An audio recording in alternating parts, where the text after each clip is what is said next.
5월 19일 광주 MBC 뉴스투데이입니다. 먼저 오늘의 주요 뉴스입니다. 어제 5.18 34주기 기념식이 5월 유적 등 주인공 없이 치러졌고 동원된 공무원과 학생들이 자리를 채우면서 초라한 기념식이 됐습니다. 새정치민주연합 안철수 대표가 1박 2일 동안 광주를 찾았지만 하고 싶은 말을 제대로 하지 못하고 곳곳에서 봉쇄를 당하면서 충돌이 발생하는 등 곤욕을 치렀습니다. 오는 22일부터 공식 선거운동이 시작되면서 광주 전남 지역 선거 후보자들도 차분한 가운데 선거 채비를 본격화하고 있습니다. 웰빙 과일인 비파 생산량이 증가하면서 팔러 걱정이 큽니다. 신한병원은 어획부진으로 가격이 오르고 있습니다. 어제 5.18 34주년 기념식은 임을 위한 행진곡 갈등으로 결국 파행으로 치러졌습니다. 주인공들이 비운 자리는 결국 동원된 공무원들과 학생들이 채웠습니다. 김철원 기자입니다. 임을 위한 행진곡의 5.18 기념곡 지정이 불발로 끝나면서 5.18 유공자와 유족들이 대거 불참한 가운데 치러진 5.18 34주년 기념식. 주인공들이 빠지다 보니 기념식은 곳곳에서 삐그덕거렸습니다. 광주지방 보훈청장이 읽은 경과보고, 계엄군의 잔혹한 학살과 도청 앞 집단 발포 등 최소한의 역사적 사실을 뺀 두루뭉술한 표현만 늘어놓습니다. 5월 21일 오후 1시경 금난로를 가득 메운 시민들은 계엄군과 밀고 밀리는 과정에서 많은 사람들이 사망하거나 부상을 입고 병원에서 사경을 헤매야 했습니다. 기념식 마지막을 장식한 임을 위한 행진곡 합창 순서. 하지만 노래를 부르는 합창 단원 가운데 일부는 가사마저 제대로 따라 부르지 못합니다. 3주 전 급조돼 연습 몇 번 하지 못했던 흔적이 고스란히 드러난 겁니다.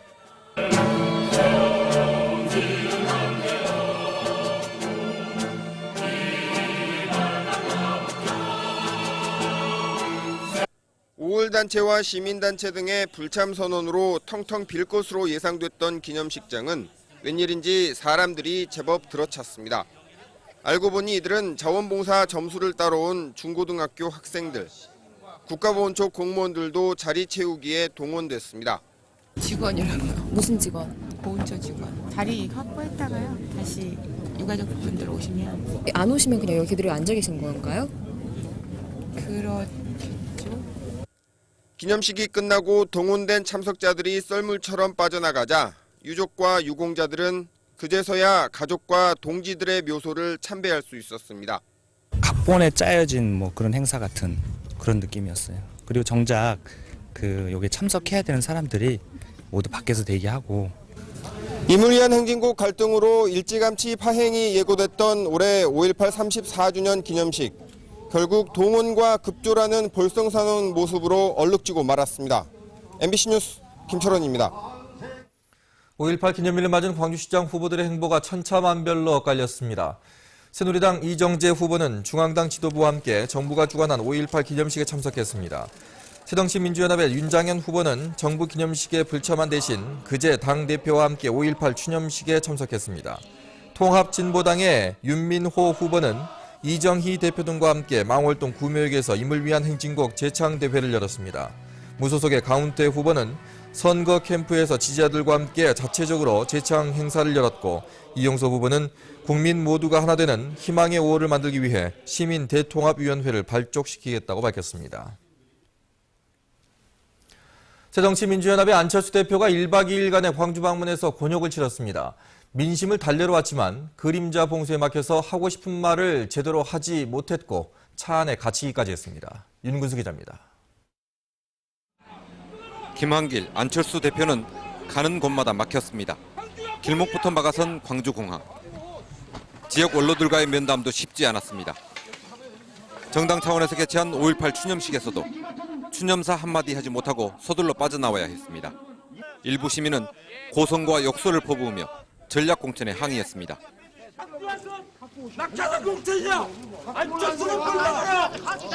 공개된 일정마다 그림자처럼 따라다니며 항의하는 이들 때문에 경찰의 보호까지 받아야 했습니다.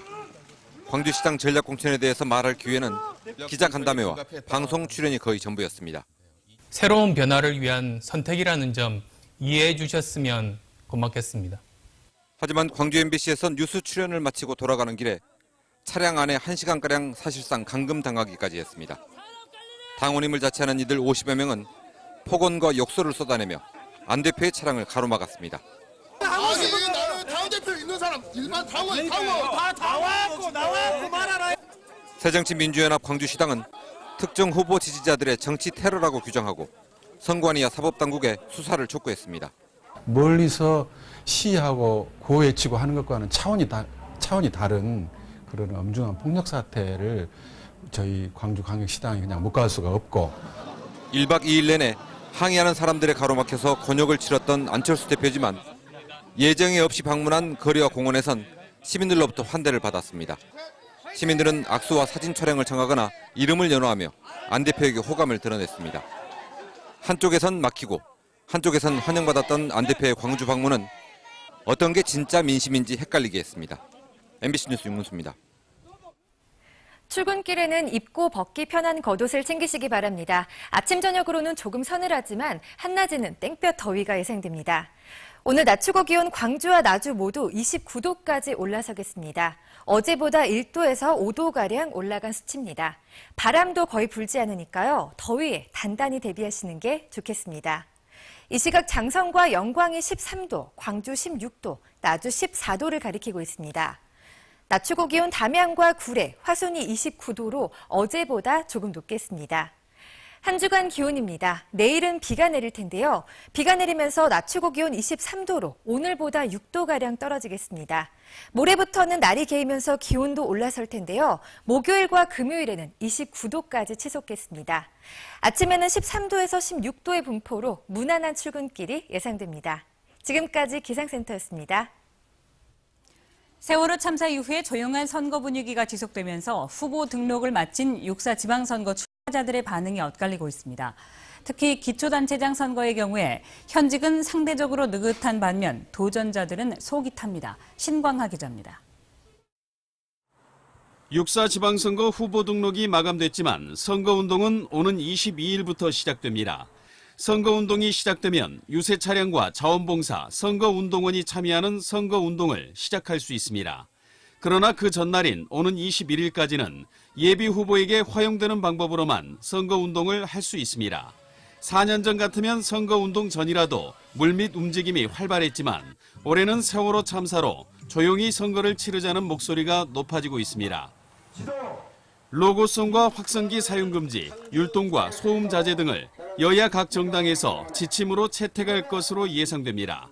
호남을 텃밭으로 여기는 새정치민주연합은 느긋한 가운데 이번 선거를 정책선거로 치러보겠다는 계획을 밝혔습니다.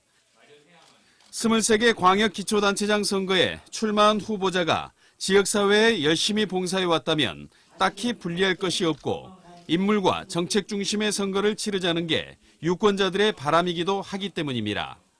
반면 도전자들은 조용한 선거를 치러야 한다는 사회적 분위기에는 동의하지만 정책과 공약을 알리기 위한 선거운동은 필요한 게 아니냐는 반응입니다.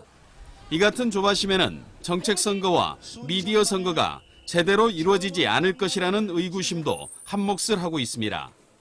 이제 본격적인 선거운동이 시작될 날은 점차 다가오고 있는 가운데 조용한 선거를 뒷받침할 정책 대결의 장이 얼마나 다양하게 마련될지 관심이 모아지고 있습니다. MBC 뉴스 신광하입니다. 오는 22일부터 공식 선거운동이 시작됨에 따라 후보자들이 준비를 본격화하고 있습니다. 광주 전남의 지방선거 입지자들은 선거운동 기간 개시에 맞추어 거리 유세 등을 시작하기 위해 유세 차량과 운동원을 준비하고 공약집을 다듬는 등 선거운동 준비에 박차를 가하고 있습니다. 다만 세월호 참사로 인한 사회적 분위기를 고려해 시끄럽지 않은 선거전을 준비하겠다는 후보가 주류를 이루고 있습니다. 이번 주가 무소속 광주시장 후보들의 단일화 여부를 판단하는 분수령이 될 것으로 보입니다. 강훈태, 이용섭 두 무소속 후보들은 실무협상팀을 통해 구체적인 단일화 시기와 방법 등을 논의하고 있지만 아직까지 합의점을 찾지 못했습니다. 두 후보는 오는 28일 이전까지 여론조사를 통해 후보를 단일화하자는 데 원칙적으로 합의했지만 여론조사에 걸리는 기간 등을 감안하면 이번 주 안에 단일화 성사 여부와 시기, 방법 등이 결정될 것으로 보입니다. 광주 남 공동혁신도시 조성 사업이 펼쳐지고 있는 나주시를 중심으로 주택 인허가 건수와 토지 가격이 상승세를 보이고 있습니다. 지난달 말 현재 전남 지역의 주택 건설 인허가 실적은 지난해 같은 기간보다 23.4% 증가한 14,300건으로 주로 나주 혁신도시의 공동주택 착공에 따른 것으로 나타났습니다. 또 혁신도시 조성 사업이 현재 95%의 공정률을 보이고 일부 아파트에서 입주가 시작되면서 토지 가격도 한 달 전보다 0.469% 상승했습니다. 광주 시티투어 버스가 오는 24일부터 운영됩니다. 시티투어 코스는 5.18 묘지와 소세원, 양림동 역사문화마을을 둘러보는 역사문화 탐방 코스와 김치타운, 국립광주과학관 등을 둘러보는 과학전시관 코스로 구성됩니다. 시티투어 버스는 매주 토요일과 일요일에 코스별로 하루 한 차례씩 운영되며 송정역에서 출발해 광주터미널과 광주역을 경유합니다. 농림축산식품부가 선정한 가족끼리 농촌체험과 휴식을 함께할 수 있는 좋은 마을 10곳에 전남에서는 담양 삼진의 마을 한 곳이 포함됐습니다. 체험마을은 지난달 봄꽃에 이어서 이달에는 가족여행, 6월은 여름휴가 등의 주제로 선정되며 농식품부가 운영하는 웰촌 포털에 등재돼 여행객들에게 제공됩니다. 완도 지역의 특산품으로 자리 잡은 비파 생산량이 증가하면서 농민들의 걱정이 커지고 있습니다. 대량으로 판매할 곳을 찾지 못하고 있기 때문입니다. 김윤 기자입니다. 황금빛 열매 비파가 가지마다 탐스럽게 맺혔습니다. 시설하우스에서 재배되는 것으로 노지보다 2달 이상 빨리 수확되고 있습니다. 올해는 날씨도 비파 생육에 맞아서 품질도 좋아진 데다 생산량도 증가할 전망입니다. 이게 올해 비파는 총 50톤 정도 생산이 될 것 같습니다. 그리고 올해 입주량도 많고 상품성이 굉장히 좋다고 보여집니다. 비파는 폐질환과 기침, 각혈에 좋은 웰빙 과일로 알려지면서 완도에서만 100헥타르에 150여 농가가 재배하고 있습니다. 시설하우스에서 재배된 비파는 1kg에 3만 원 선에 거래되는 등 고소득 작목으로 인식되면서 재배 농가도 꾸준히 늘고 있습니다. 하지만 생산량이 늘어난 만큼 판로를 확보하지 못하면서 재배 농가들의 시름은 커지고 있습니다. 지금 아름아름 저희는 이제 판매가 조금씩 이루어지고 있는데요. 대량으로 판매할 수 있는 유통이 없다는 것이 가장 큰 고민입니다, 저희. 지난 2006년부터 완도 지역에서 시범 재배된 비파 농업이 안착하기 위해서는 안정적인 판매처 확보가 시급한 실정입니다. MBC 뉴스 김윤입니다. 초여름의 별미로 불리는 신안병어가 어획 부진 속에 가격은 상승세를 보이고 있습니다. 신안수협에 따르면 최근 지도 북부지점 위판장에서 병어가 하루 20마리 한 상자에 35만 원씩에 200상자 정도 판매되고 있습니다. 이는 전반적인 어획 부진 속에 지난해 같은 기간보다 가격이 5만 원 정도 인상된 것으로 지난주 한때는 병어 한 상자당 60만 원씩에 거래되는 등 품귀 현상도 빚었습니다.